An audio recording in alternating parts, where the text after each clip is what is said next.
You know, this life isn't as black and white, all good and bad, right and wrong, as we tend to think. It's complex, and we're all just humans trying to make sense of it. So, if you're wanting more unity and love in this world, and are ready to step into curiosity, then join me, Bryn Erickson, on Middle Ground. And if you're willing, please leave your biases and preconceived outcomes at the door. I have an awesome personal story that I'm going to tell you tonight. It is my story of how I was called to be Young Women's President, even with my doubts, my new beliefs, my concerns that my bishop was very much aware of. That will be a part of the story. And yet I was still called to this position. I'm on year 2 right now of being a Young Women's President, and it has been so fun and so awesome. But you may be thinking, oh, Brent, he just called you to keep you in the church a little longer. And that may be true. But for me, I choose to believe that God needed me with my doubts and with my new beliefs. And my bishop was willing to see that too. So here we go. I'm going to tell you this pretty awesome story. All right. It all starts one day when I had the thought to go talk to my bishop. We moved back to Utah from Arizona in 2021, and we are actually in my home ward, the ward that I grew up in. And I was a little concerned about that, but it has been wonderful and amazing, and it has changed a lot, and I've made so many wonderful friends. Our ward is the best. And I didn't know our bishop, like, at all. And I was like, why do I need to go talk to the bishop? Like, I don't even know him. It's fine. What would I even talk about? So I kind of put this thought off, and I was definitely in the thick of my not knowing, lots of big questions. And I was like, fine, I will go and meet with him just to get rid of this nagging thought. And I'll just kind of fill him in with my situation and where I'm at and get to know him. So I did. And I met with Bishop, and I was like, look, I just felt like I needed to let you know that I'm not really sure where I stand with the church, but I don't see any reasons to step away. But I have questions. I have concerns. This is my family situation with my brothers, and my parents are mission presidents. And I just wanted you to know that if there's anyone in our ward that comes to you and they feel the same way I do, just to let them know that they're not alone. And feel free to reach out to me, and I would love to befriend them or support them in any way that I can. And he was so sweet. At the end, he was like, and if you hear of anyone that needs that support as well, will you let me know? And I was like, yeah, I will. So kind of left as a team on this mission, and it was great. So thankfully, the thought did not have to bother me anymore because I did the thing, right? Check. Talk to Bishop. Done.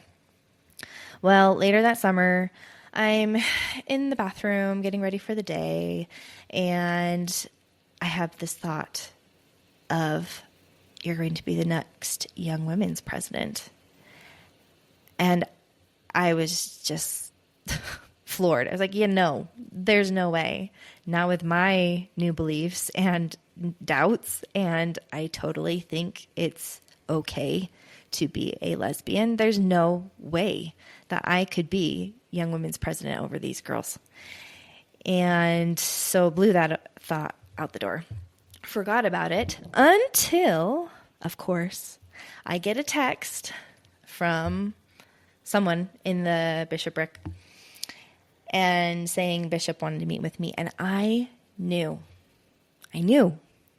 that that's why I was being called in, was to be the new Young Women's President. And I did not want to accept that at all. I was like, no, it's got to be something else. And I was kind of scared. I was scared. I was frustrated because I was very comfortable in my twice a month, 1 hour activity days calling. I got to work with the young boys ages 8 to 12, and we would meet once or twice a month and do an activity for an hour. So it was super chill, and I could take my little boys with me, and it was super fun. So that was working for me. I didn't need this commitment to navigate with where I was at with my faith. And it's kind of a big chunk of time. On Sundays and during the week, you meet every week and have an activity for an hour in the evenings. And I had 2 very young boys and did not need that in my life at the time. So I knew that this was going to happen. I even told my husband at a time, I was like, I know this sounds crazy, but I think this is why I'm going in for this interview, to have this chat with Bishop. And I show up for my interview, and he asked how I'm doing. I was like, I really don't want to be here, if I'm being honest. And he's like, tell me about that. And I just spilled my heart, and I said, I just don't feel that I could take on a calling of leadership or teaching capacity with what I believe and what I'm unsure of. I feel so unqualified and incapable.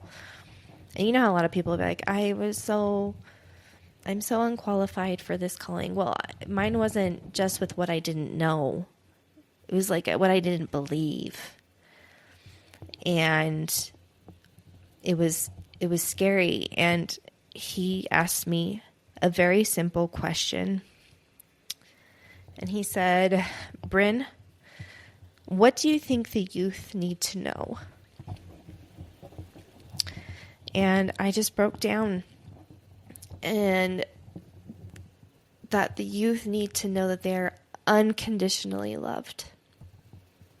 Unconditionally. No matter what they do, what they say, what they choose, they are loved by their Father and Mother in heaven. And he looked at me and he agreed. He's like, I agree. I think that is exactly what they need to know.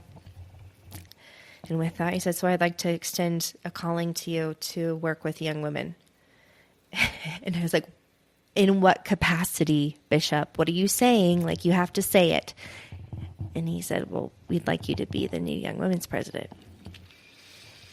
And for as scared and underqualified as I felt, I knew it was the next thing for me to do. And so I said, okay, I'll do it. Like, you know, my thoughts and beliefs. I'm going to do the best I can, and I have no doubt that I'll figure it out as I go.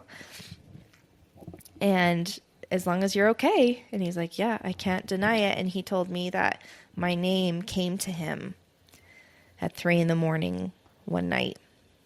And he says he's not one to like get visions and such, but that he couldn't deny that he needed to ask me. And I couldn't deny that I had already known from my bathroom experience. And it was sweet. He said, that's awesome, because I was praying that you would know and get some revelation. So I believe in miracles. I don't fully know the extent of what miracles entail. Like, why are some people saved? Why are some people not?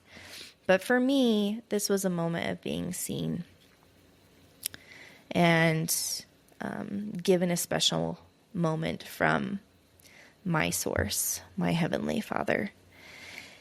And it has been a beautiful ride. I was super intimidated by these girls. I've worked with young kids, elementary age kids, not teenagers. I don't have teenagers. My oldest child was 5 at the time. And I only have brothers and I only have sons. So to work with young women was incredibly intimidating.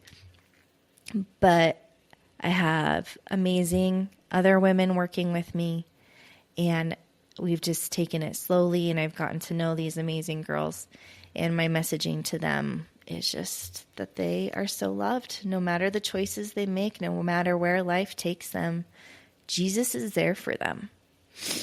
our heavenly parents are there for them. And I keep it simple.